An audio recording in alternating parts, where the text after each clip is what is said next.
자, 나룻배와 힘이 누가 썼니? 우리 한용원 선생님. 우리 용훈이 형 언제? 무슨 강좌까지? 이거 알아둬야 되고. 두 번째, 우리 용훈이 형은 직업이 뭐였어? 스님이었어. 그렇지? 이거 알아둬야 돼.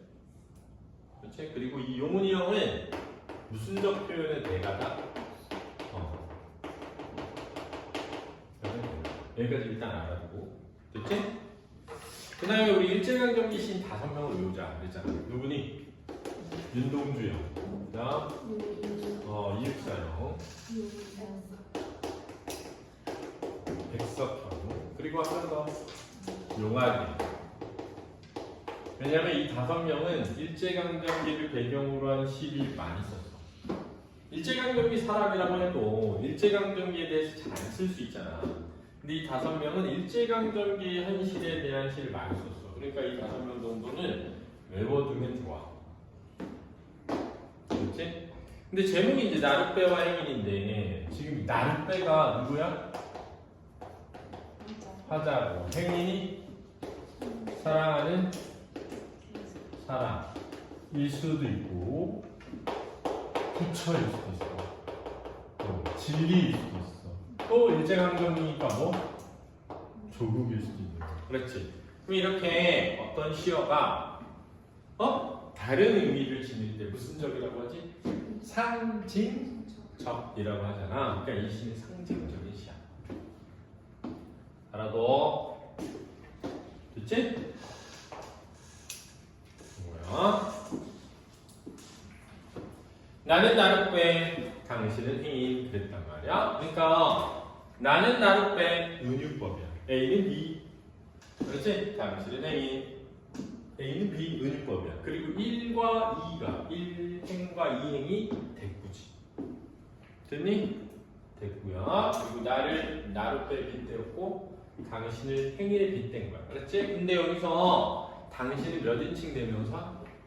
2인칭 대명사니까 2인칭 대명사가 들어가면 청자가 들어가는 거고 청자가 들어갔으면 무슨 체? 대화체. 그 다음에 이 시를 보면 저 맨 밑에 똑같이 써 있잖아. 맨 앞에 이렇게 맨 뒤에 똑같이 나오면 무슨 상관? 수미상관이 돼. 수미상관은 시에 안정감을 준다. 통일감을 준다. 그렇지? 당신은 흙발로 나를 짓밟습니다. 이렇게 돼. 당신은 흙발로 나를 짓밟습니다. 자, 여기서 우리가 뭘 할 수 있냐면 당신이 나에 대한 무심함이죠.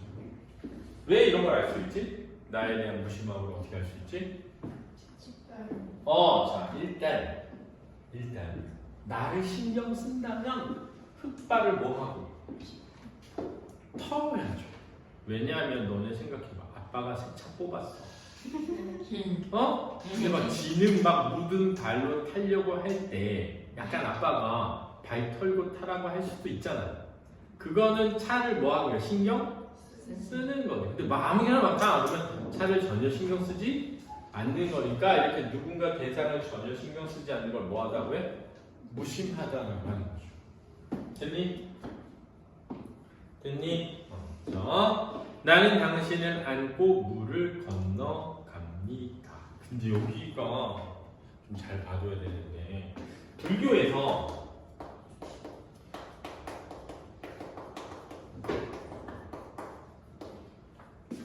중생을 제도하다라는 말이 나와. 중생을 제도하다라는 말이 나와. 중생이 뭐니? 이 세상의 모든 대상을 중생이라고 해. 알았지? 제도가 뭐니? 물을 건네주다. 이렇게 말하는 거야. 이게 뭐냐면 진리의 길로 인도하는 것을 말해. 그렇지? 불교에서는 진리의 길로 인도하는 것을 중생제도라고 해. 알았니? 이 제도라는 게 물을 뭐 하는 거라고?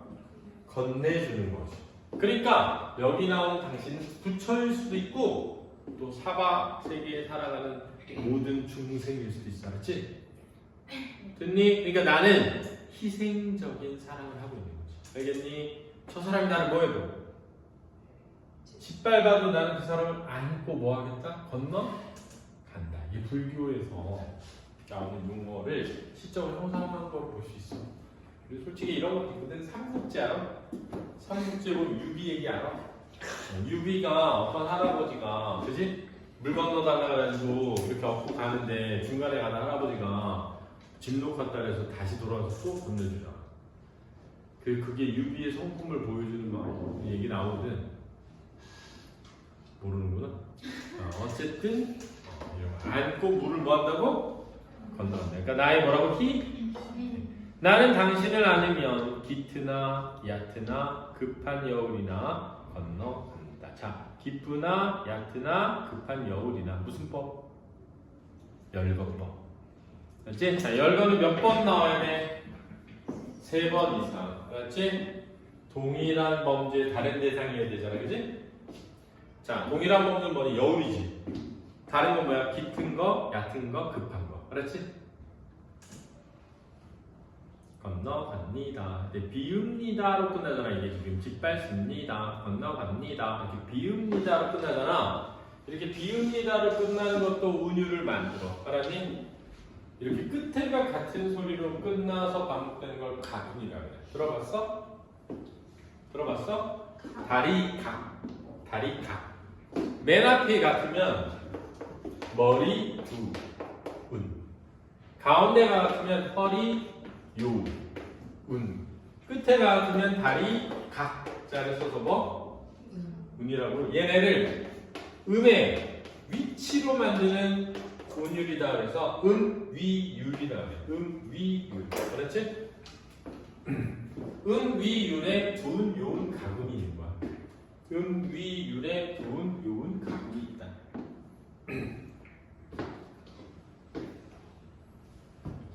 만일 당신이 아니 오시면 나는 바람을 쐬고 눈비를 맞으며 밤에서 낮까지 당신을 기다리고 있습니다. 그랬단 말이야. 그러니까 나의 기다림의 자세죠.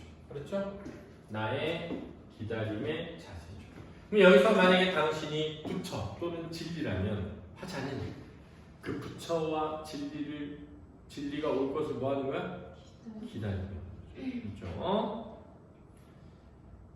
당신은 물만 건너면 나를 돌아보지도 않고 가십니다. 그려. 그랬던 말이야. 여기서 당신의 태도가 드러나요. 매정하죠. 무정하죠. 자, 나를 신경 써, 안 써? 안 쓰는 거죠. 무심하죠.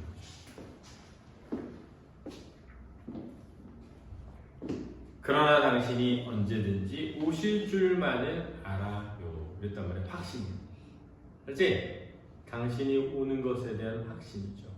그래서 나는 당신을 기다리며 날마다 날가 갑니다. 이거 의지죠. 그러니 의지죠. 날마다 반복법이야. 알았지? 반복법이야. 날가간대. 배는 날가가는 거고 사람은 늙어가겠죠. 그죠? 그런데 나는 당신을 뭐 하는 거야? 기다리면서 날가가는 거야. 알았지? 이제 안 올려나 봐 하고 포기하지? 않는 거지. 근데 당신이 조국일 수도 있잖아. 그치? 그럼 광복의 날을 뭐 하는 것?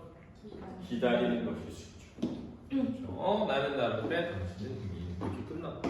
그럼 내가 궁금한 거 아니 부처님인데 또는 진리인데 또는 조국인데 왜 날 짓밟는 거야? 왜 날 무시하는 거야?